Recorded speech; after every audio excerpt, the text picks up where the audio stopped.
വേണ്ട, മുടക്കി. ആര്? അല്ല, മുടങ്ങി, അതും മുടങ്ങി. കാര്യങ്ങൾ പറഞ്ഞ് മനസ്സിലാക്കി അവരെ കൂട്ടിക്കൊണ്ടുവരാനല്ലേ തന്നെ പറഞ്ഞയച്ചത്. നമ്മെ കൊണ്ട് ചെയ്യാൻ പറ്റുന്നതൊക്കെ നാം ചെയ്തു. ഉദയപുരം കൊട്ടാരവുമായി ഒരു ബന്ധവും അവർക്ക് സ്വീകാര്യമല്ലത്രേ. അടിക്കടി വിവാഹം മുടങ്ങുന്നതും പരാജയം ഉണ്ടാകുന്നതും ഈ കൊട്ടാരത്തിന് മേൽ പതിഞ്ഞിരിക്കുന്ന ദൃഷ്ടിദോഷം കൊണ്ടും മുജ്ജന്മ ശാപങ്ങളും കൊണ്ടാ. അത് മാറ്റിയെടുക്കാൻ യാഗവും പൂജയും നടത്തണമെന്ന് പലയാവർത്തി നാം പറഞ്ഞിട്ടുള്ളതല്ലേ, കേട്ടുവോ? സമയം ഇനിയും വൈകിട്ടില്ല. 41 ദിവസം 101 കാർമ്മികരുടെ സാന്നിധ്യത്തിൽ ഒരു സ്വയംവരയാഗം. ചെലവ് നിസ്സാരം, 10 ലക്ഷം രൂപ.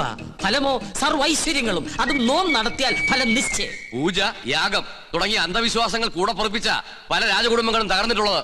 ഇവിടെയോ ഇതൊന്നും നടത്താതെയും കൊട്ടാരത്തിൽ ഒരു പൂജാകർമ്മം നടന്നിട്ട് വർഷങ്ങൾ കഴിഞ്ഞിരിക്കണു. ഒരുപക്ഷെ അതിന്റെയൊക്കെ ഫലമാണോ എന്തോ ഗോവയ്ക്ക് ശേഷം ഒരു കുഞ്ഞിക്കാല് കാണാനുള്ള ഭാഗ്യം ഇവിടെയുള്ളവർക്കില്ലാതായത്. ഗോന്നാരെ, ഗുരുവായൂരിന്ന് വാസുദേവ നമ്പൂരിയെ വരുത്തുക.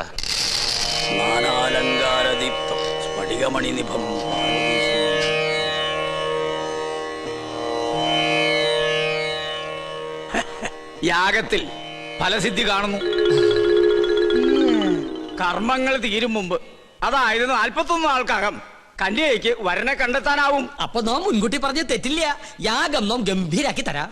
പക്ഷെ ഒരു കുഴപ്പമുണ്ട്. എന്താ? യാഗത്തിന്റെ വിജയസാധ്യത അതിന് നേതൃത്വം കൊടുക്കുന്ന കർമ്മിയുടെ ദേവപ്രീതിക്കനുസരിച്ചായിരിക്കും. ദേവപ്രീതി നമുക്ക് വളരെ കൂടുതലാ. അത് തിരുമേനിക്ക് നോക്കിയാ അറിയാൻ പറ്റും. നോക്കാം. എന്താ പേര്? പരശുരാമൻ നമ്പൂതിരിപ്പാട്. പാട് വേണ്ട, പരശു നമ്പൂരി നോക്കിയാ മതി. ഓ, നക്ഷത്രം ഉണ്ടാ? ഉണ്ട്. വേണമെന്നില്ല. അതൊന്നും ഉണ്ടാവില്ല.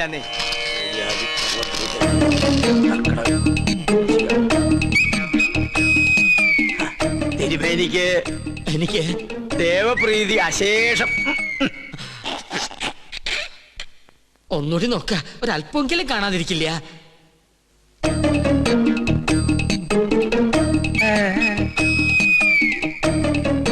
എനിക്ക് ഒരിക്കൽ ഗണിച്ചാ മതി, തെറ്റില്ല.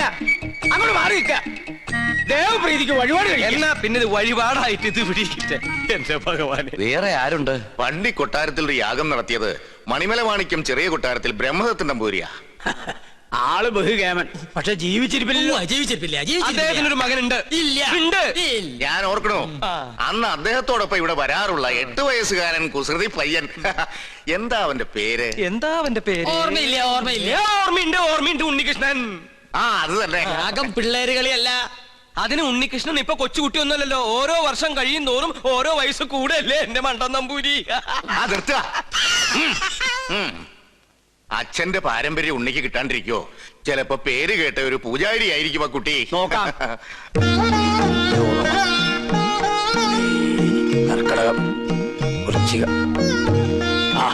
ഇതിനു മേൽ മറ്റൊന്നും കാണുന്നില്ല. അത്രയ്ക്ക് കേമം. ഒന്നുകൂടി ആലോചിച്ചിട്ട്. വേണ്ട ഗോന്നേരെ, ഉടനെ ഉണ്ണിയെ കൊട്ടാരത്തിൽ എത്തിക്കണം. അമാന്തിക്കണ്ട, പുറപ്പെട്ടോളൂ. ഗൗളി ചലച്ചു. വടക്ക് കിഴക്ക്. ആളെ കണ്ടെത്താൻ ഇത്തിരി പ്രയാസപ്പെടും. അപ്പൊ പിന്നെ പോണം. ഈ ചെറു പ്രായത്തിൽ മഹാഭാഗ്യല്ലേ ഉണ്ണിക്ക് കൈവന്നിരിക്കണേ. എന്താ അവരവനെ ദത്തെടുക്കാന്ന് പറഞ്ഞോ? എന്റെ മുത്തശ്ശി, കൊട്ടാരത്തിൽ വലിയൊരു യാഗം നടക്കാൻ പോവാ. പ്രശ്നവശാൽ തലപ്പത്തിരിക്കാനുള്ള യോഗം ഇവിടുത്തെ കുട്ടിക്ക് അത്രേ. കേട്ടപ്പോ സന്തോഷായി. കേട്ടാ. പക്ഷെ പൂജാകർമ്മങ്ങളിൽ അവന് താല്പര്യമില്ല. അതെന്താ അങ്ങനെ? സംഗീതജ്വരം പിടിച്ചിരിക്കല്ലേ. ഏട്ടൻ വളയഞ്ചേർങ്ങര സംഗീത കോളേജ് പഠിക്കുക. അവിടെ ഒരു ലോഡ്ജിലെ താമസം.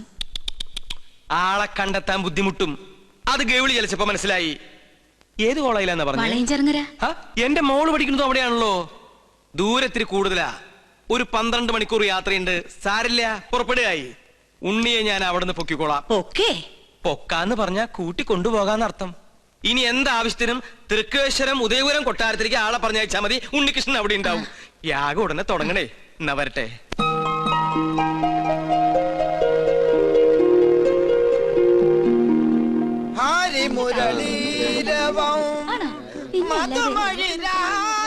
ചെമ്മാങ്കുടി ഇന്ന് നേരത്തെ തുടങ്ങിയല്ലോ.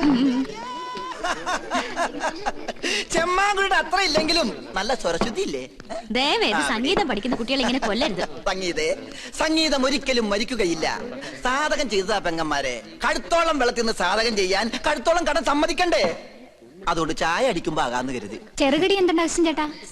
സമൂസ മസാല പഴംപൊരി പരിപ്പ് വട. കുട്ടി നിർത്തി കുടിക്കൂ, എന്നാലല്ലേ സിരസിൽ കയറാതിരിക്കൂ.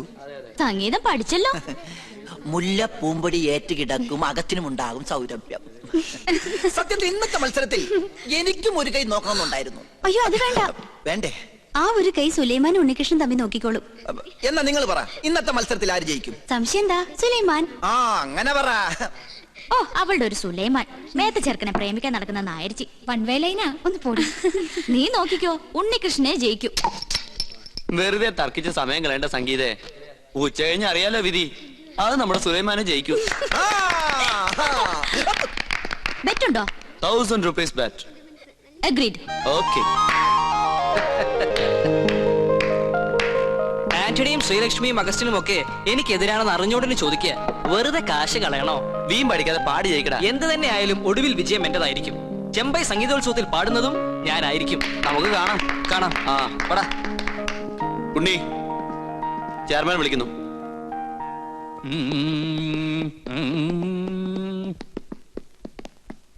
ആ എത്തിയോ? നിനക്കൊന്നും ടെൻഷൻ ഉണ്ടാവില്ലല്ലോ.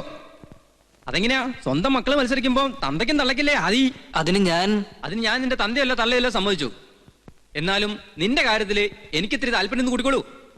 അതേ ഈ സ്നേഹ മനസ്സിലായോ? ഈ സംഗീത കോളേജിന്റെ ചരിത്രത്തിൽ ആദ്യമായിട്ടാണ് ഫൈനൽ റൗണ്ടിൽ ഒരു ഇസ്ലാമും നമ്പൂതിരും തമ്മിൽ മത്സരിക്കണേ. അറിയോ?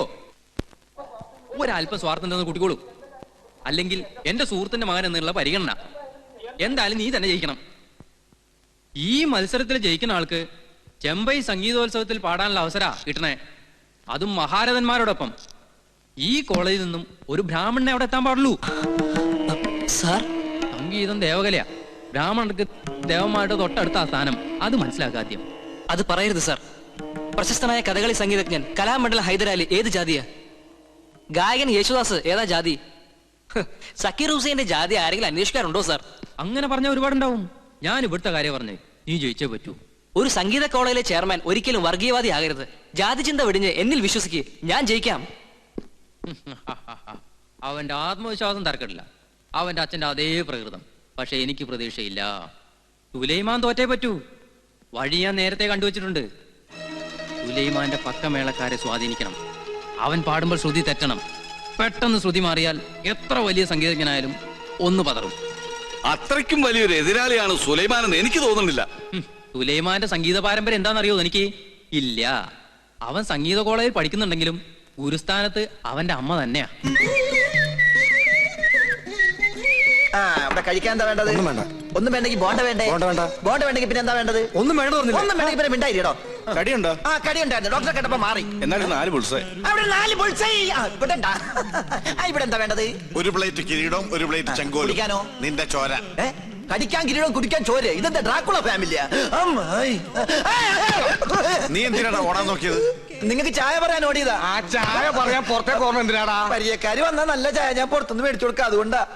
അന്റെ വേഷം കെട്ടൊന്നും നമ്മളോട് നടപ്പില്ല. എവിടെയാടാ കിരീടം ചെങ്കോലും? ഒന്നിനും നമ്മുടെ കാശുതാ, അല്ലെങ്കിൽ നമുക്ക് സാധനം താ. ഞാനൊരു സത്യം പറഞ്ഞോട്ടെ? സത്യം പറയാനും സമ്മതിക്കൂലേ? നിങ്ങൾ തന്ന കാശ് കൊട്ടാരത്തിലെ പൂജാരിക്ക് അഡ്വാൻസ് ആയിട്ട് ഞാൻ കൊടുത്തു. അത് കട്ടെടുക്കാൻ ഏൽപ്പിച്ചിരിക്ക. 10 ദിവസത്തിലെ ഞാൻ തരാം. ഇന്ന് മുതൽ 10 ദിവസത്തിന്, അതായത് 7 days. അതിനകം തന്നില്ലെങ്കിൽ നിന്റെ തലച്ചോറ് ഞങ്ങൾ എടുക്കും. ഇല്ലാത്തവർക്ക് ഞാൻ അതും കൊടുക്കും. തമാശ പറയുന്നോടാ തെറ്റാലേ. കൃത്യസമയത്ത് കിരീടം ചെങ്കോലും തന്നില്ലെങ്കിൽ നിന്റെ കുടലെ ഞങ്ങൾ എടുത്ത് പോട്ടിക്കറി വെച്ച് പട്ടിക്കിട്ട് കൊടുക്കും.